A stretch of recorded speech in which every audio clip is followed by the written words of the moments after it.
Assalamualaikum warahmatullahi wabarakatuh. Halo teman-teman YouTube semuanya, berjumpa lagi bersama saya dalam channel Masih Pria.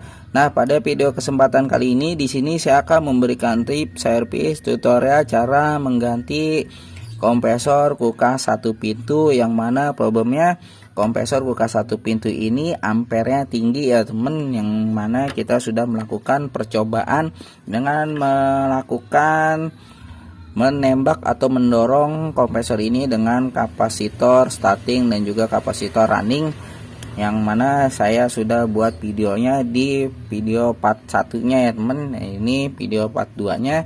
Di sini saya akan melakukan pergantian kompresor kulkas satu pintu. Namun sebelum pergantian kompresor kulkas satu pintu, yang pada video sebelumnya saya sudah terangkan jelaskan pada pipa hisap dan pipa tekannya ini. Di sini kita lakukan pembuka terlebih dahulu agar untuk memberi ruang kompresor ini menghisap dan juga menekan. Daripada pipa hisapnya ini kita potong ya teman. Di sini sebelum mengganti saya akan melakukan memotong pipa hisapnya terlebih dahulu. Pastikan di sini apabila setelah teman-teman memotong pipa hisapnya di sini banyak freonnya, artinya sirkulasi, artinya jalur pipa kondensor dan juga evaporatornya aman, tidak bocor. Namun apabila teman-teman memotong pipa hisap maupun pipa tekan tidak ada freonnya sama sekali, maka bisa kemungkinan jalur kondensor maupun evaporator ada yang bocor ya teman. Di sini yang saya akan lakukan sebelum mengganti kompresornya ini, saya akan potong terlebih dahulu pipa hisap dan juga pipa tekan. Kemudian kita hidupkan kembali. Apakah setelah membuka pipa hisap dan juga pipa tekannya ada perubahan pada kompresor ini untuk ampere turun? Apabila ada perubahan, maka bisa kemungkinan kompresor ini masih bisa digunakan. Namun apabila tidak ada perubahan, maka teman-teman harus mengganti maupun memperbaiki dengan cara membongkar, membelah kompresor ini, mengecek bagian gulungan di dalam maupun pistonnya di dalam kompresor ini. Dan apabila masih bisa diperbaiki, teman-teman harus mengelas rapat kembali untuk dipasang kembali. Oke teman-teman, namun cara seperti membongkar, membelah dan memperbaiki bagian dalamnya memang cukup waktu lama dan biaya yang cukup lumayan ya teman. Nah, di sini apabila teman-teman memiliki kompresor second maupun telah membeli kompresor yang baru, untuk lebih cepatnya diganti dan dibongkar pasang agar kulkas satu pintunya ini bisa digunakan kembali. Oke teman-teman, langsung saja di sini saya akan potong pipa hisapnya. Kita lihat apakah keluaran dari pipa hisapnya ini mengeluarkan freon yang banyak. Apabila mengeluarkan freon yang banyak, maka freonnya masih utuh ya teman-teman, tidak ada kebocoran pada unit kulkas satu pintu yang tidak dingin ini. Hanya saja di sini kompresornya ampere tinggi sehingga tidak bekerja. Sini saya akan potong saja seperti ini.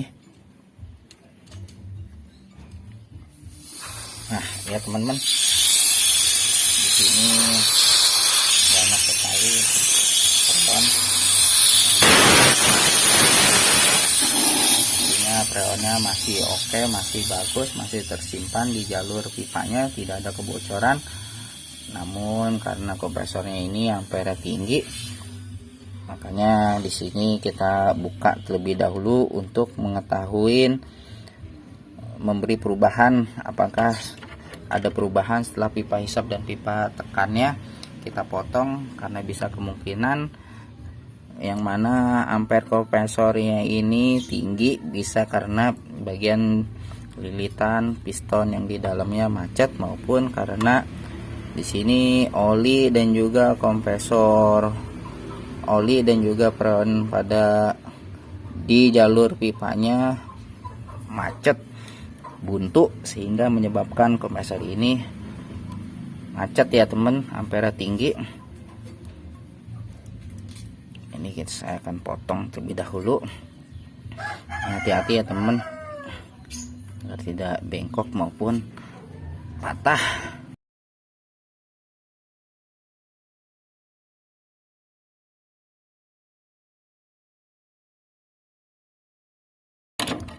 Nah, pipa hisap dan juga pipa tekannya di sini saya sudah potong. Nah, ini satu lagi saya akan potong ya teman, di pipa hisap untuk memasukkan pengisian freonnya.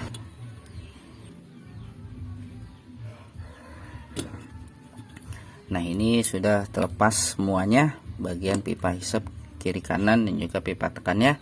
Sebelum melepas kompresor ini, nanti baut yang ini dudukan kaki kompresornya kita buka ya teman, menggunakan kunci 10. Di sini saya akan melakukan menghidupkan kembali kompresor kulkas satu pintu ini. Kita lihat apakah setelah membuka pipa hisap dan juga pipa tekannya ada perubahan di ampere kompresornya. Di sini saya akan colokin saja steker colokan kulkas satu pintunya yang setelah saya pasangkan kapasitor starting dan juga running. Kita lihat. Nah, lihat teman, di sini tidak ada perubahan setelah kita potong bagian pipa hisap dan juga pipa tekannya. Di sini sudah dipastikan kompresor ini bermasalah, macet, ampere tinggi. Oke teman-teman, di sini saya akan cabut saja dan kita akan bongkar kompresor ini. Kita lepaskan semuanya PTC overloadnya. Ini ada bautnya ya teman, kita buka.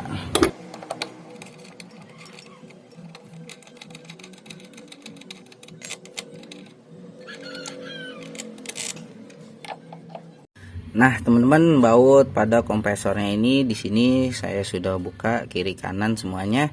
Kemudian kita lepas saja seperti ini ya teman. Di sini sudah terlepas. Dan untuk mengganti kompresor satu pintunya ini, di sini saya sudah memiliki kompresor kulkas satu pintu juga yang second ya teman. Yang ini copotan, artinya saya memiliki stok kompresor copotan. Karena untuk membeli kompresor yang baru harganya lumayan tinggi, makanya di sini yang saya lakukan pergantian kompresor kulkas yang masih bagus namun copotan ataupun second ya teman. Nah, ini bisa teman-teman lihat bagian PTC overloadnya ini di bawah ya teman, overloadnya di bawah, dan untuk PTC nya di atas seperti ini. Jika teman-teman lihat, nah ini segitiganya di bawah, sedangkan yang lama segitiganya di atas. Namun perlu teman-teman ketahui, untuk model yang seperti ini bagian netralnya dia tetap di sebelah kanan ya teman-teman. Nah, ini seperti ini karena yang di sebelah kiri, sebelah sini kiri untuk kapasitor, dan ini pun yang sebelah kiri untuk kapasitor ya teman. Oke teman-teman, untuk mengganti kompresor satu pintu second maupun copotan, untuk mengetahui kompresor ini bagus atau tidak, kita akan tes terlebih dahulu ya teman. Sini saya akan pasangkan songketnya seperti ini, kita pasang dan kita akan gunakan tang ampere. Pasang kembali tang ampernya. Nah, ini saya sudah pasang tang ampere. Kemudian saya akan colokin steker colokan kulkas kompresornya. Teman-teman bisa lihat ampere dari kompresornya di sini.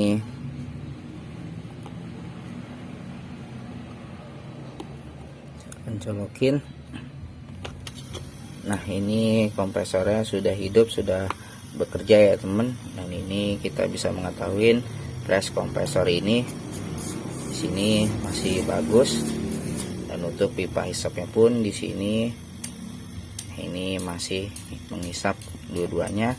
Ini pipa tekannya pun masih bagus menendang. Untuk ampernya 0,51.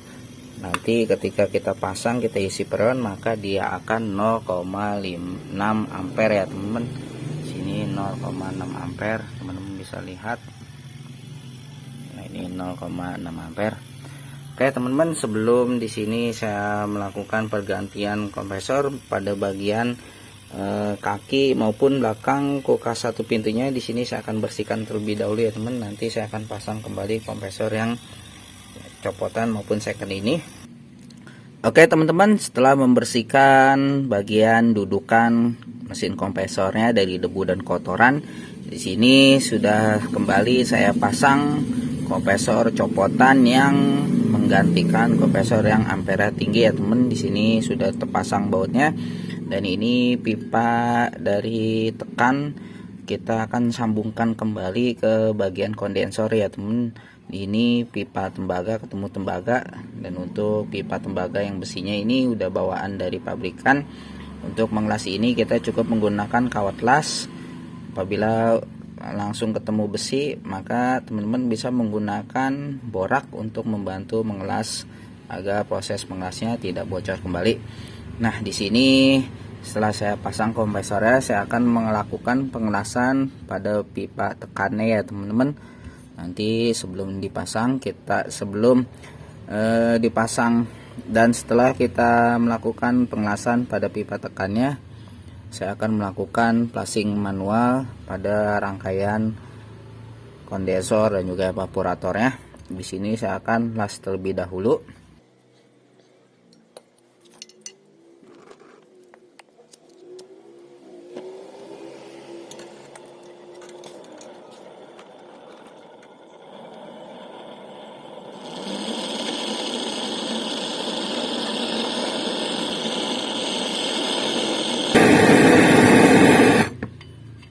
Nah, usahakan lasan harus rapat dan matang ya teman-teman, agar lasan kita tidak bocor kembali. Dan untuk mengetahui lasannya bagus atau tidak, teman-teman bisa menggunakan cermin seperti ini. Dilihat bagian belakang yang telah kita las. Ini aman ya teman-teman, bagus lasannya. Oke teman-teman, di sini saya akan pasang kembali PTC overloadnya, dan nanti saya akan hidupkan kompresornya untuk melakukan passing body. Nah, di sini saya sudah pasang kembali overloadnya dan juga PTC-nya, kemudian steker colokan kulkas kompresornya. Di sini saya akan colokin ya teman-teman. Teman-teman bisa lihat. Nah, ini sudah hidup. Di sini setelah kita pasang ampere pada kompresornya ini, dia naik 0,6 ya teman-teman. Mungkin karena masih ada sisa freon yang tersumbat di pipa kapiler maupun di filternya. Dan untuk teman-teman apabila yakin dengan filter bawaan kulkasnya, teman-teman tidak perlu menggantinya. Namun apabila teman-teman ragu, takut terjadi mampet ataupun buntu, teman-teman bisa mengganti filter yang baru. Dan untuk filter baru atau isinya tinggal di sini teman-teman dengar. Nah, ini sepertinya filter isi, teman-teman bisa mengganti dengan filter isi yang baru. Di sini saya mencoba untuk melakukan passing manual terlebih dahulu tanpa mengganti filternya ini ya teman. Apabila di sini terjadi mampet atau buntu, maka yang saya akan lakukan, saya akan mengganti filter yang baru untuk mengurangi hemat biaya. Saya tidak menggantinya. Oke teman-teman, flushing manual kita tahan pipa isapnya, kemudian setelah tidak kuat menahan, kita akan lepaskan seperti ini. Nah, ini seperti ini ya teman. Di sini pipa isapnya bersih, tidak ada oli maupun kotoran. Ini bersih ya teman, tidak ada oli maupun kotoran dari jalur kondensor dan juga evaporatornya. Sini bisa teman-teman lihat, bersih.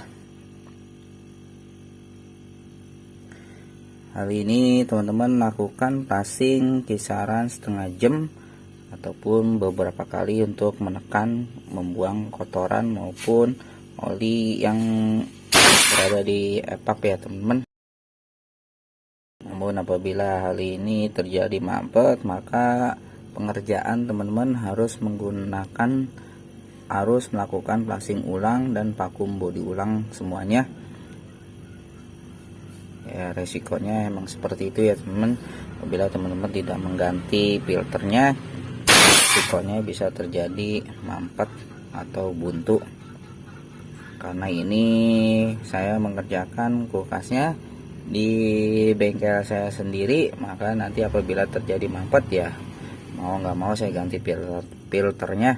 Namun apabila tidak terjadi mampet, alhamdulillah unit kulkas satu pintu ini bisa kita gunakan kembali. Namun apabila di rumah orang lagi nyervis, maka saya akan ganti filternya itu ya teman, karena dikhawatirkan bisa kita kembali lagi ke rumah konsumen.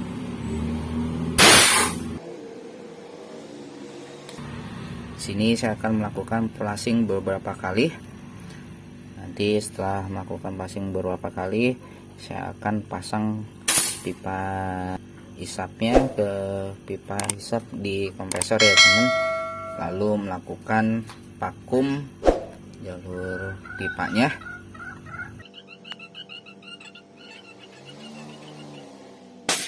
Oke teman-teman, setelah kita melakukan flashing beberapa kali, di sini saya akan cabut dan kemudian saya akan melakukan pengelasan di pipa hisap yang kesini ya teman. Dan kemudian di sini nanti jarum pentilnya saya akan pasang dan saya akan beri selang dan juga analiser. Kita akan melakukan vakum terhadap pipa yang di kondensor maupun evaporator, melakukan vakum pada unit AC, pada unit kulkas itu, yaitu untuk membuang udara maupun angin yang berada di pipa ya teman. Sini saya akan cabut, kemudian di sini saya akan las kembali untuk ditutup. Oke teman-teman, di sini pipa hisapnya saya sudah pasang kembali dan dilas, dan selanjutnya di sini nanti kita akan melakukan vakum bodi kulkas satu pintu menggunakan mesin kompresor ya teman-teman. Di sini saya menggunakan mesin kompresor kulkas 2 pintu, yang mana di sini saya sudah pasangkan pentil di pipa tekan dan juga pipa hisapnya, dan pipa hisap satu lagi saya tutup. Di sini selang analisernya saya sudah pasang pada analiser yang merah di kompresor untuk melakukan vakum. Nah, ini masih di angka 0 ya teman. Di sini colokan mesin kompresor vakumnya saya belum colokin. Kemudian saya akan colokin untuk melakukan vakum bodi kulkas satu pintu. Di sini saya akan colokin. Nah, lihat teman-teman, di sini anginnya sudah keluar dan jarum analiser pada analiser ini sudah mulai turun di angka 0. Di sini saya akan menunggu 45 menit untuk melakukan vakum bodi kulkas menggunakan mesin kompresornya ya teman, untuk membuang udara maupun angin yang berada di pipanya. Nanti setelah di vakum bodi, kita tunggu 15 menit untuk memastikan jarum analiser ini tidak naik, dan kemudian kita akan melakukan pengisian reagen maupun freon dari selang analiser warna merah ini. Oke teman-teman, di sini saya akan menunggu kisaran 45 menit untuk melakukan passing bodi kulkas satu pintu ini menggunakan mesin kompresor.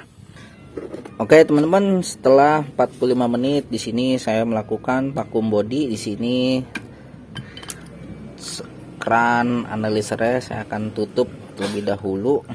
Nah, ini kita tutup ya teman, sebelum nanti kompresornya di sini saya akan cabut.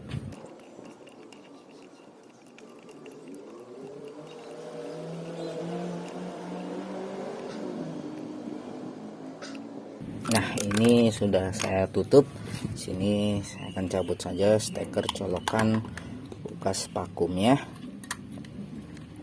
Ini selang analiser warna merah saya akan lepas ya teman-teman. Di sini saya akan lepas.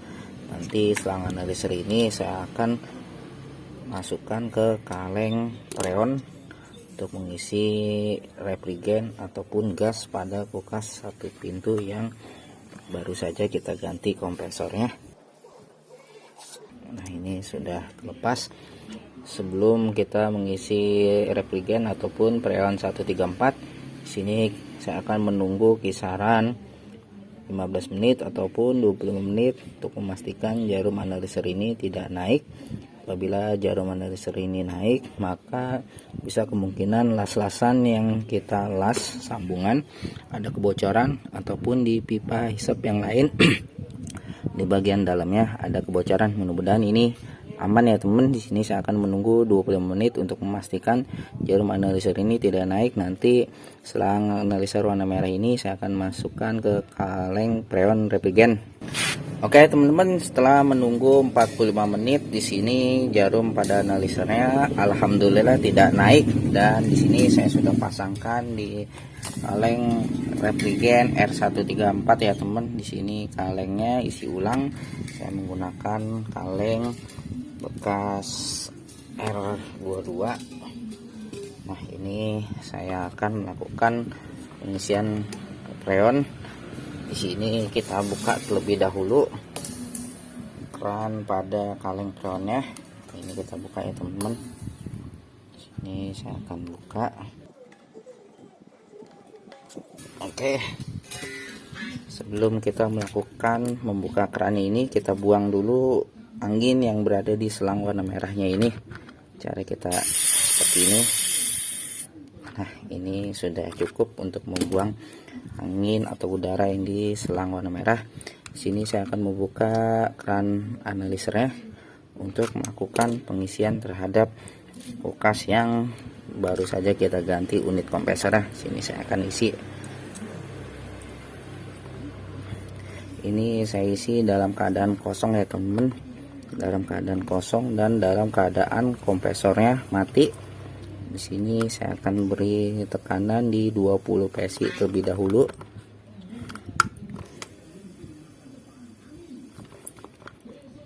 Nah, ini sudah 20 PSI. Kemudian di sini steker colokan kulkas satu pintunya saya akan hidupkan sambil kita memasang tang ampere. Ini saya akan colokin ya teman-teman. Di sini kita lihat. Nah, ini kompresornya sudah hidup, suaranya agak kasar, dan jarum pada analiser di sini pun turun ya teman. Nanti di sini saya akan kasih tekanan 10 PSI untuk melakukan pengisian freon pada unit kompresor yang kita ganti, atau patokannya kita bisa melihat pada tang ampere di angka 0,6 sesuai pada nempel di bodi kulkasnya ataupun sesuai dengan spesifikasi kompresornya. Oke teman-teman, sambil dihidupkan di sini kita isi manual seperti ini. Kita buka keran analisernya. Jangan langsung diisi full ya teman-teman, perlahan-perlahan, hati-hati, dan kita cek bagian bodi kulkasnya ataupun filternya apakah di sini sudah mulai hangat. Nah, ini sudah mulai hangat. Kita cek bagian dalam evaporatornya. Nah, pada bagian evaporatornya pun di sini sudah mulai ada dingin-dinginnya ya teman, namun belum merata. Nah, ini sudah ada terdengar suara merucus seperti sirkulasi freon yang sedang berjalan. Sini sambil kita pastikan kita isi sampai 10 PSI. Nah, ini turun lagi ya teman, karena freonnya masih kurang, kita tambahkan. Nah ya teman-teman, tang ampere pun belum mencapai 0,6.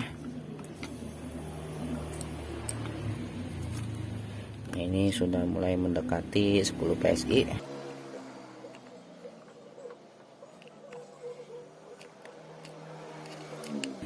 Nah lihat teman-teman, di sini sudah mulai 10 PSI dan ampere kompresor pun di sini sudah mulai 6. Sambil menunggu apakah di sini masih kurang freon, kita tunggu dulu 25 menit. sambil kita perhatikan analisernya dan juga bagian evaporatornya. Oke teman-teman, sudah 15 menit berjalan. Di sini saya kasih tekanan di 10 PSI. Nah, ini bisa teman-teman lihat jarum pada analisernya menunjukkan 10 PSI dan ampere pada kompresornya di sini 0,6 ampere ya teman-teman. Kita akan cek pada bagian bodinya, di sini sudah mulai hangat, filternya pun di sini hangat ya teman-teman. Sini saya akan melihat bagian dalam evaporatornya apakah sudah ada tanda-tanda bunga es, yang mana bagian bunga esnya ini harusnya evapnya sudah mulai rata. Nah, lihat teman-teman, di sini bunga saljunya sudah mulai rata sampai ke sini ya teman-teman. Ini bisa teman-teman lihat mengkristal, artinya sirkulasi peronnya berjalan bagus, lancar. Mudah-mudahan ini tidak ada kendala ataupun problem. Oke teman-teman, setelah di sini 10 PSI, nanti selang analiser ini saya akan lepas dan saya akan tutup kembali dengan tutup ventilnya. Sini saya akan rapikan, mudah-mudahan tidak ada problem. Mudah-mudahan video tutorial ini bermanfaat. Jika bermanfaat silahkan like, kasih komentar, share, dan juga subscribe. Dari saya cukup sekian, terima kasih. Assalamualaikum warahmatullahi wabarakatuh.